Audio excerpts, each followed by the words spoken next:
vai ter agora um painel, que é o papel acadêmico na gestão de projetos, a educação conectada na realidade do mercado. E para dividir esse painel, para conversar aqui sobre esse tema muito importante, eu tenho o prazer, a honra de apresentar aqui essas duas pessoas que estão dividindo essa conversa comigo, que é o Eduardo Endo, ele é coordenador e professor de MBA na FIAP. Eduardo, muito obrigado por você estar aqui com a gente. Já vou abrir aí para você se apresentar.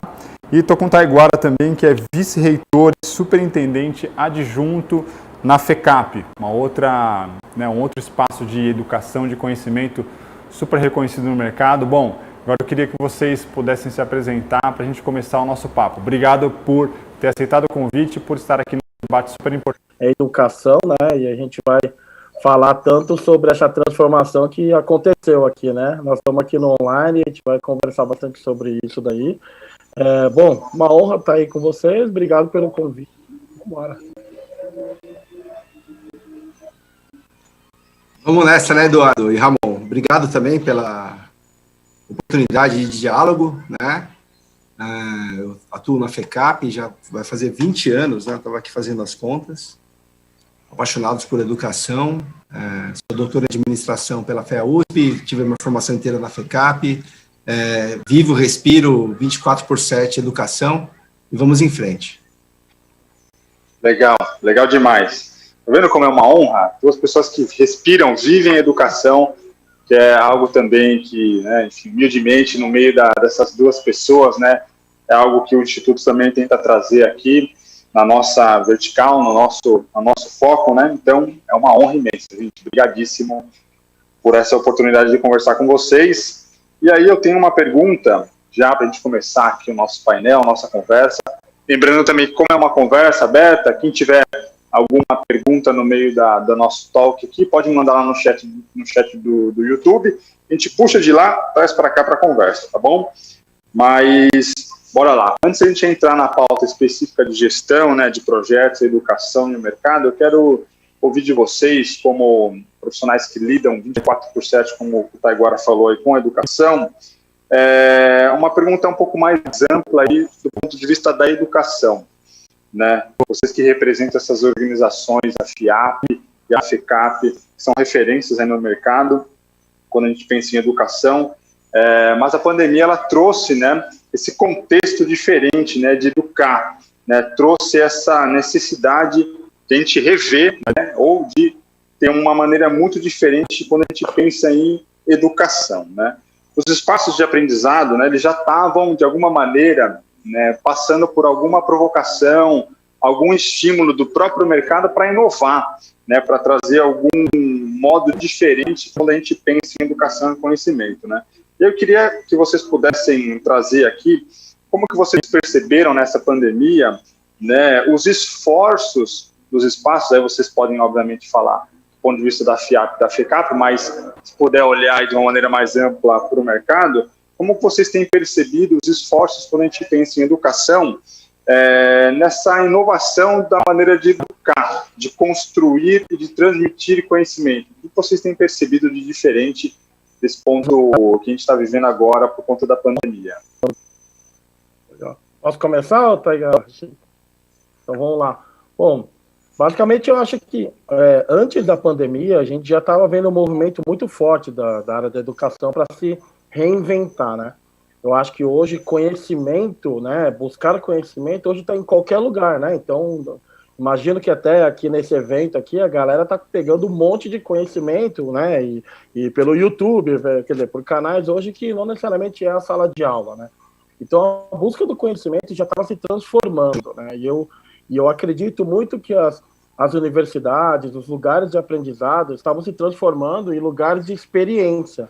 Então, onde o aluno ia colocar em prática aquilo que ele teve de conhecimento, ele buscou naquele lugar também, mas é uma junção de fatores e trazer a experiência, porque a gente sabe que quando a gente faz, né, dizia Confúcio, né, quando a gente faz, a gente aprende, né? Então, eu acho que o lugar estava se transformando para trazer experiência no modelo de aprendizado.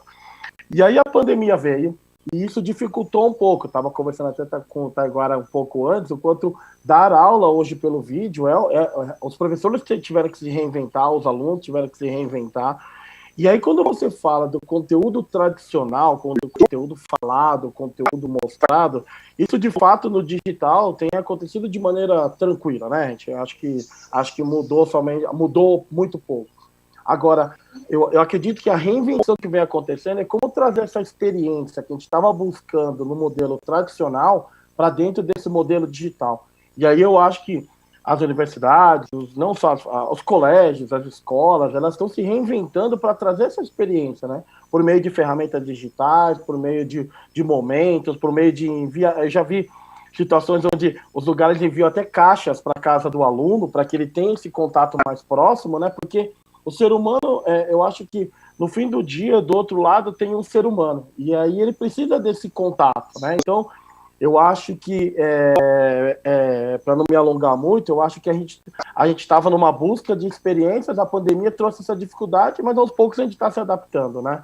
E se Deus quiser, logo, logo a gente volta, e eu acredito que vai ficar um pouco, porque eu acho que tem um pedaço da educação que o método digital, ele alavancou e não vai mudar, né? Então, só para não me alongar muito, dar um espaço para agora falar um pouquinho também o que ele acha disso. Valeu, Eduardo. Bom, tínhamos várias tendências, né, pré-pandemia, tá, com relação à inteligência artificial, adoção de metodologias ágeis aí em projetos nas organizações, enfim, é uma milha de coisas, né, que se aceleraram na pandemia. A grande maioria se acelerou na pandemia, né, de forma muito forte. Eu até fiz uma brincadeira com alguns professores na FECAP, né, quem é da área de projetos sabe bem a história, né, pô, não é um pastel, não é assim, não é pastel. Uma situação que eu falei, é pastel, vai sair rápido, e fala sobre velocidade de adaptação de estudantes para uma situação de contexto mais fluido, então agora é a nossa vez.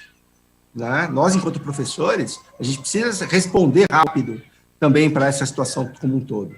Né? Eu não nasci fluente nisso aqui, não. Essa coisa aqui, de falar para o Zoom, coisa do gênero.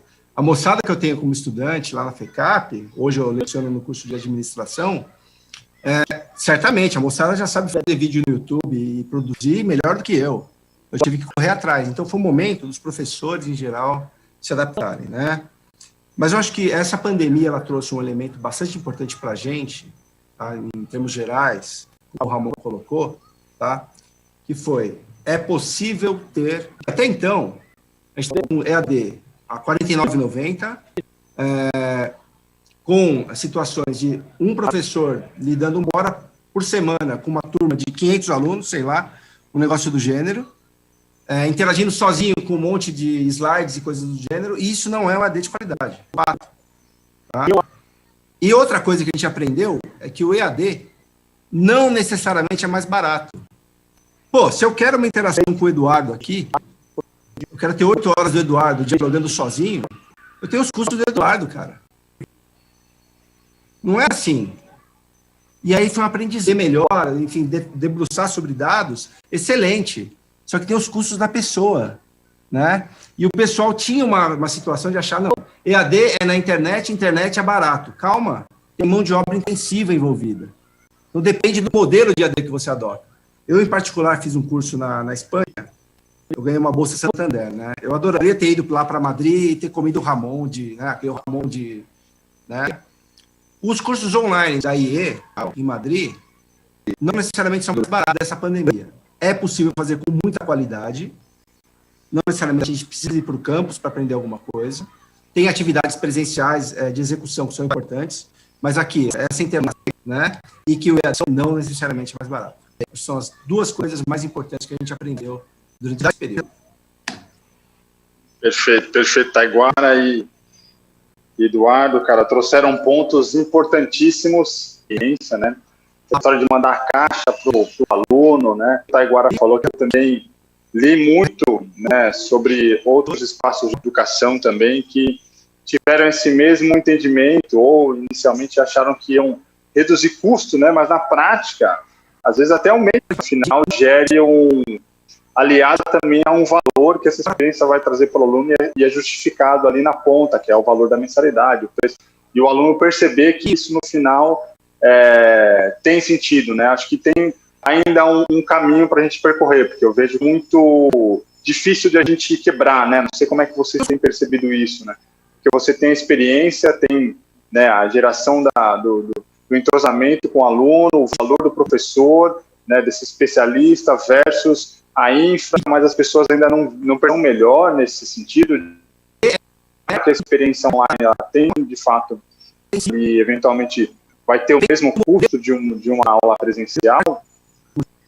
Você colocou bem que ainda existe muita, vamos dizer assim, esse preconceito, né, em relação a este modelo, porque eu quero pagar mais barato, porque é online, mas eu acho que a pandemia trouxe um lado bom, né? Eu acho que a gente já está começando a olhar que sim, a gente tem que separar o joio do trigo, assim como no presencial também tem modelos mais baratos, modelos de baixa qualidade. A gente estava vendo a infraestrutura que vocês estão colocando para trazer esse evento, quer dizer, tem muita qualidade envolvida. Vocês poderiam simplesmente você estar na sua casa da câmera e fazer o evento que estão fazendo. Então dá para, então a gente separa muito aquilo que realmente a gente tem muita coisa envolvida, e aí, de fato, tem custo, não tem milagre, né? E tem o custo do profissional também, né? Então, eu acho que a pandemia vai trazer esse amadurecimento do público em geral. Concordo, Eduardo. Acho que vai trazer, está trazendo, né? A gente tem modelos de todas as formas. De novo, a gente estava num paradigma diferente, né? Em que o EAD era necessariamente mais barato, e para algumas ocasiões pode ter um EAD de qualidade e barato sim, né? Eu quero assistir a uma aula, uma palestra de uma autoridade no YouTube e pagar R$ 49,90. Ok, só que entre assistir uma palestra de uma autoridade por R$ 49,90 e você ser competente no que essa autoridade está falando, tem um gap que é gigante, tá? E por vezes as pessoas não percebem. Estão satisfeitas com a situação de ouvir alguém falando legal versus competência para fazer aquilo. Então, há diferença, há um percurso. Pode ser que talvez essa competência seja desenvolvida no ambiente online, mas pode ser que ela seja no ambiente híbrido. Mas o legal é entender que essa situação que a gente está vivendo agora, do online, tá? O Eduardo na saúde, eu na aclimação, enfim, todo mundo aí espalhado, é possível conversar, é possível trabalhar ideias. Eu acho que isso é importante. E sim, está acontecendo uma evolução de maturidade do público em geral com relação a EAD, com relação a essas situações. Eu acredito que um legado pós-pandemia seja a gente ter, tá? Eu acho que isso é natural que isso venha acontecer. Porém, isso não vai substituir algumas ocasiões presenciais que geram aprendizado, geram, enfim, afinidade, coisa do gênero. Eu até arrisco dizer outra coisa, tá? Então, o pessoal, por vezes, me pergunta, tenho participado de lives e tal, é o novo normal, eu até brinco, né? Não é o novo normal, é o normal piorado, tá? Eu tô vendo a galera saindo de casa já e se abraçando quando acabar essa pandemia e valorizando cada momento presencial mais do que valorizava antes, tá? Então, a gente vai chegar numa situação de equilíbrio. Com certeza. Legal. Aí eu quero já puxar agora para a nossa pauta aqui um pouquinho, né, de falar dessa conexão da educação com o mercado, mais referência aí no que fazem. Sendo assim, como é que é hoje para vocês essa conexão das práticas educacionais, ou seja, aquilo que a gente, vamos colocar assim, vem em sala de aula, com a realidade do mercado, né? Ou seja, como vocês fazem para trazer o que o mercado tem de demanda, vamos dizer assim, de necessidade técnica e de formação dos alunos para a sala de aula, para que isso no final vire também um resultado para o mercado, para que esse aluno saia ali mais adequado, enfim, mais conectado ao que o mercado tem pedido de necessidade. Como é que vocês aí na FIAP e na FECAP pensam nesse ponto de vista? Quer começar agora, Pega? Posso? Só para variar um pouquinho, né? Para trocar, né? Vamos trocar. Bom, legal. Na FECAP, né? Primeiro, só para mostrar aqui, né? Ó, tô com a camiseta da... Eu já trabalho hoje em prol dos alunos, né?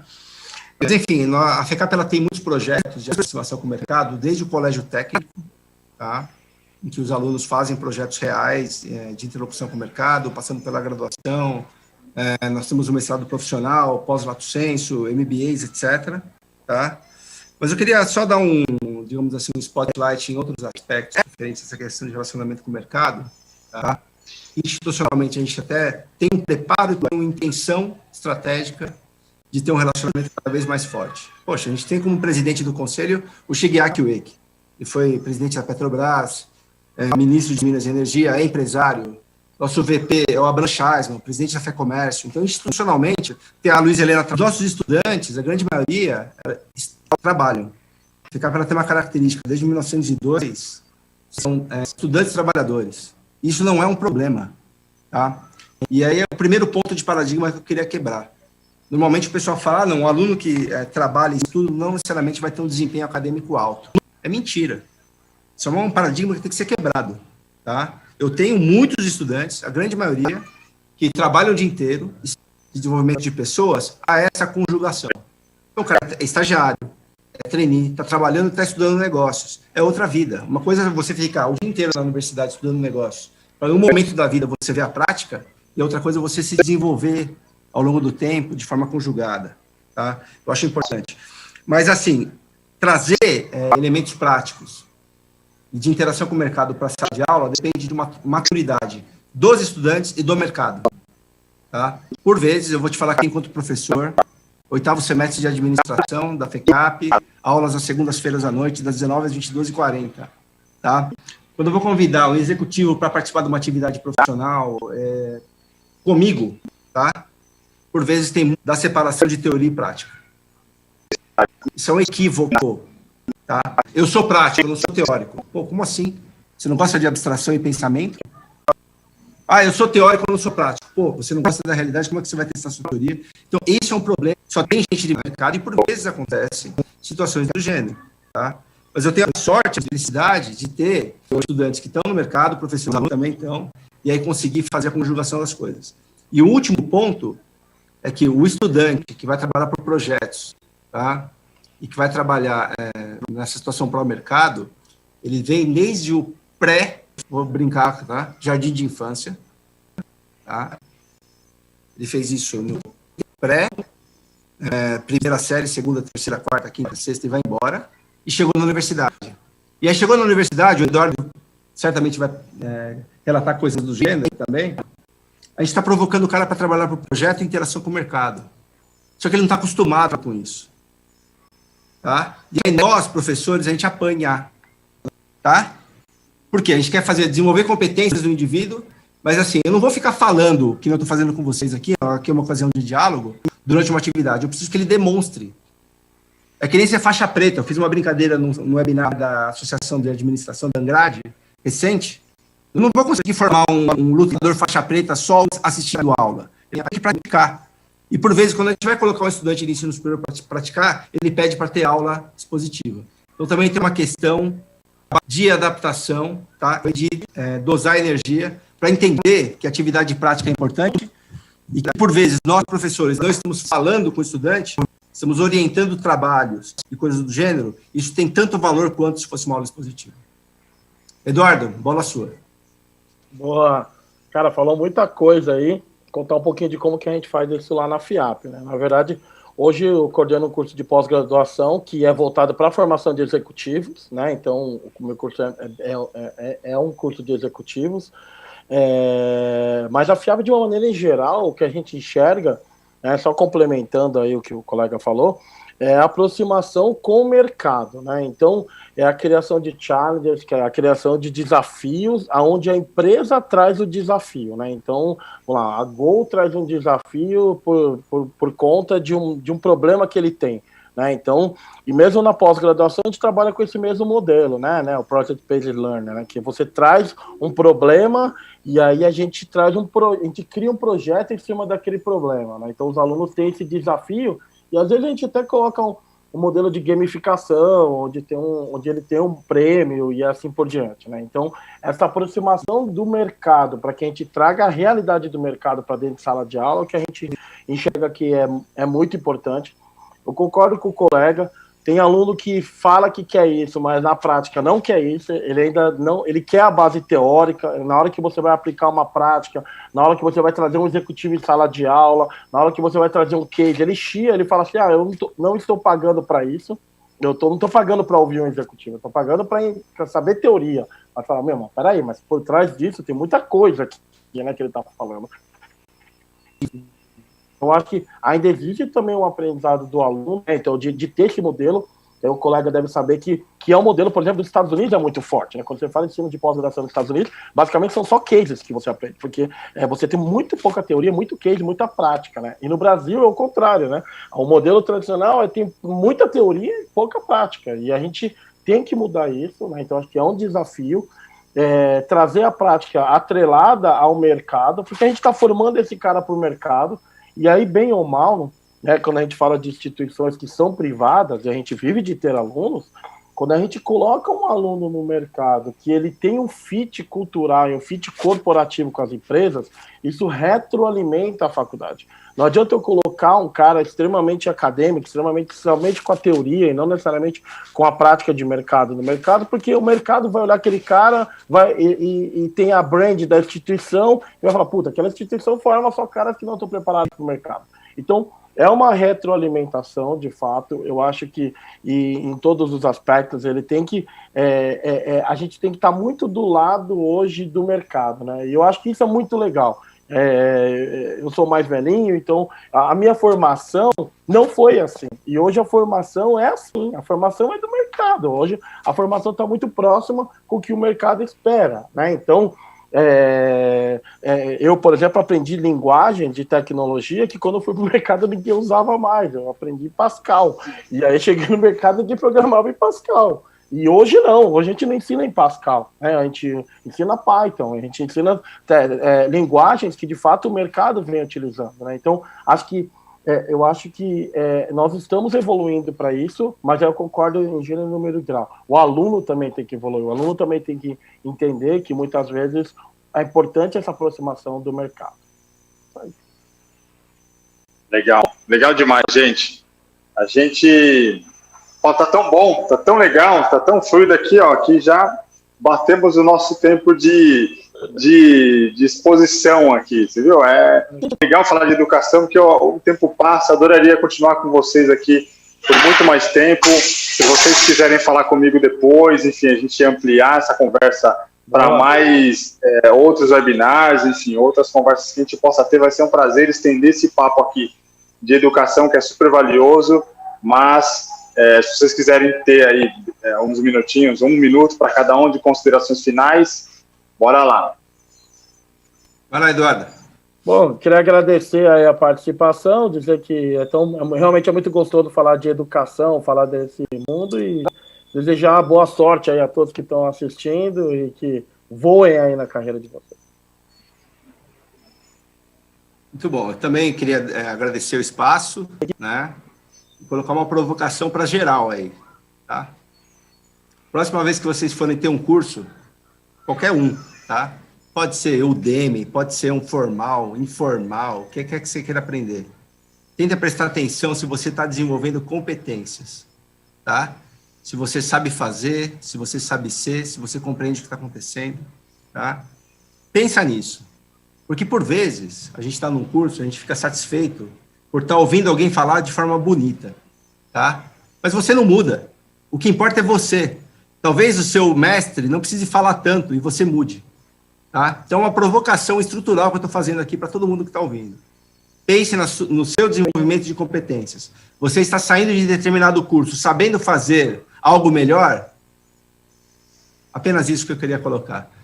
Ramon, obrigado aí pela oportunidade. Eduardo, show de bola. Obrigado aí. Obrigado, gente. Obrigado. Obrigado demais. Eu que agradeço muito vocês por estarem aqui com a gente. Fica o convite já para a gente ampliar essa conversa depois. E para quem está aqui ao vivo também assistindo, daqui a pouco a gente volta aí com a próxima palestra. Já!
and now I'm living.